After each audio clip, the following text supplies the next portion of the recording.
And we're going to spend the rest of our time talking about steps that we can take to reduce the impact of unconscious bias. And I want to make a point about this, and I'm going to go back to what I said earlier about the one thing, or the two things that I'm going to ask of you to do. One is to participate, and two is to think about one thing you could take from this experience.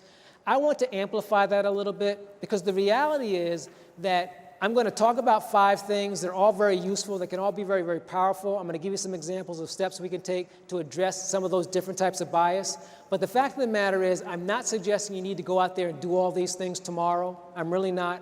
One of the things that I invite and challenge people to think about as it relates to these different steps that we can take to reduce unconscious bias is to really start thinking about how unconscious bias manifests itself in your life, and thinking about how it can have a negative impact on your recruitment process, and your selection process, and your interviewing activities, and your decision-making process, and your problem-solving processes, and how you evaluate people, and doing all those kinds of things.